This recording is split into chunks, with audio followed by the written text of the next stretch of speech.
여러분이 지금 피곤한 건지 아니면 번아웃이 온 건지 오늘 이 영상으로 확인해 보세요.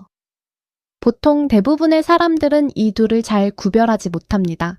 그래서 그냥 더 쉬면 되겠지 했다가 오히려 더 악화되는 경우가 생각보다 많죠. 혹시 이런 경험 있으세요? 퇴근하고 집에 와서 OTT를 켰는데 뭘 볼지 고르다가 그냥 멍하니 메인 화면만 보다가 꺼버린 적.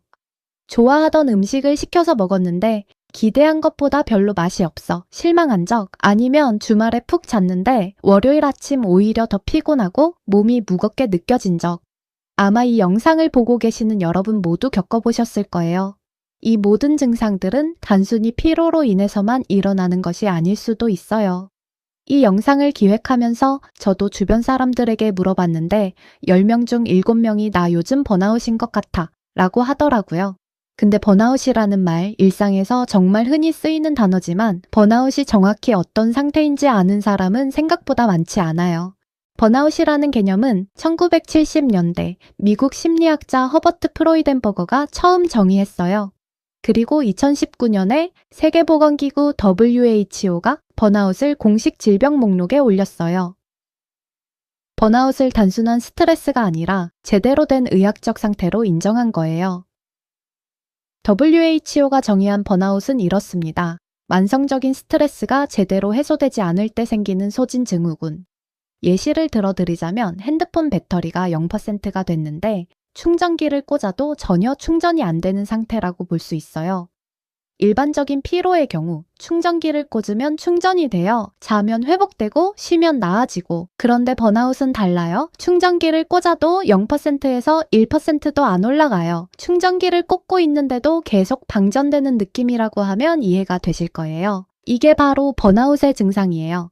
자, 그럼 지금 여러분이 번아웃인지 아닌지 3가지 신호로 확인해 드릴게요. 첫 번째 신호, 쉬어도 쉰 것 같지가 않아요. 이걸 심리학에서는 정서적 소진이라고 해요. 여러분 이런 적 있으세요? 금요일에 퇴근하면서 이번 주말은 진짜 푹 쉰다 다짐한 후 유튜브를 보고 좋아하는 음식을 먹고 실컷 잤어요. 그런데 월요일 아침에 눈을 떠보니 금요일에 퇴근했을 때랑 피로도가 똑같은, 아니 오히려 더 피곤하고 몸이 무거웠던 적. 이게 번아웃의 첫 번째 신호예요. 일반적인 피로는 쉬면 회복이 돼요. 그런데 번아웃은 단순히 신체적으로만 피로한 게 아니에요. 정신의 에너지, 즉 감정 자원이 고갈된 상태라서 몸을 쉬게 해도 고갈된 마음의 배터리는 그대로예요. 간단하게 테스트 해보세요. 지난 2에서 3주를 떠올렸을 때 충분히 잤는데도 개운하지 않았던 날이 절반 이상이라면 번아웃의 첫 번째 신호에 해당됩니다. 번아웃의 두 번째 신호. 평소엔 그냥 넘어갔을 일에 갑자기 감정이 확 올라와요. 주변 사람의 카카오톡 알림소리 하나에 짜증이 치밀거나 동료가 여느 때와 같이 점심 메뉴를 묻는 질문이 평소와는 다르게 피곤하고 귀찮게 느껴지고, 퇴근 후 가족이 말을 걸었을 때 그것조차 짜증이 나고 화가 나죠.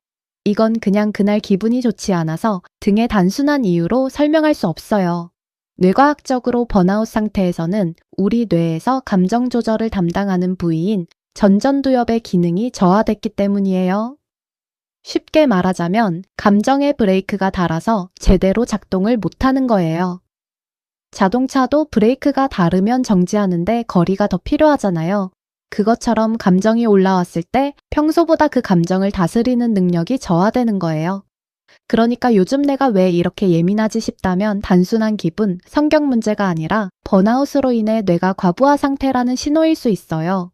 번아웃의 세 번째 신호. 예전에 좋아하던 것들이 더 이상 즐겁지 않아요. 사실 이 세 번째 신호가 가장 중요해요. 내가 번아웃인지 아닌지 결정적으로 알 수 있는 기준이 되거든요. 그리고 많은 분들이 이 신호를 그냥 무기력한가 보다 하고 넘어가다가 더 악화되는 경우가 많아요. 이걸 심리학에서는 탈인격화 또는 쾌감상실이라고 해요.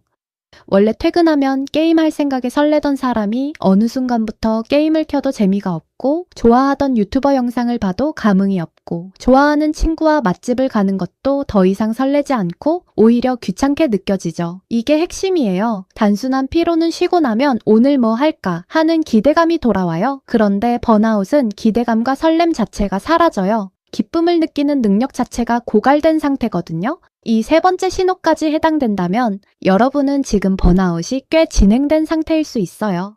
그렇다면 번아웃은 왜 오는 걸까요? 번아웃 증상을 겪는 많은 분들이 본인의 약한 의지나 무른 성격 때문이라며 자책하시곤 하죠. 그러나 연구 결과는 완전히 반대예요.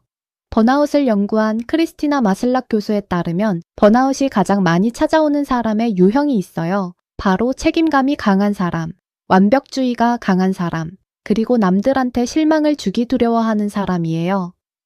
쉽게 말하자면 번아웃은 아무것도 하지 않은 사람한테 오는 게 아니에요. 너무 오래 너무 많이 모든 것을 혼자 감당해온 사람한테 오는 거죠. 지금 이 영상을 끝까지 보고 계시다는 것 자체가 여러분이 그만큼 자기 자신을 진지하게 대하고 있다는 증거예요. 그러니까 스스로를 탓하지 마세요.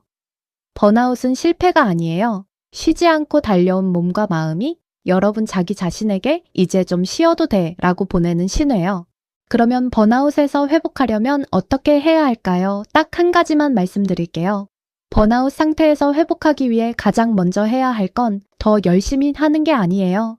아무것도 안 해도 되는 시간을 의도적으로 만드는 거예요. 오늘부터 퇴근하고 나서 딱 15분만이라도 휴대폰을 뒤집어 놓고 뭔가를 해야 한다는 의무감 없이 그냥 창밖을 보며 따뜻한 차 한 잔을 마셔보세요. 쉬워 보이지만 번아웃이 오신 분들은 쉬면서도 나 지금 쉬어도 되나? 하는 불안감이 들어 은근히 실천하기 어려울 거예요. 여러분께 이 영상이 많은 도움이 됐으면 좋겠습니다. 오늘 번아웃 신호 3가지 중 나는 몇 개에 해당하는지 댓글에 남겨주세요. 영상을 끝까지 시청해주셔서 감사합니다. 그럼 다음 영상으로 찾아뵐게요. I'm 콜라우였습니다.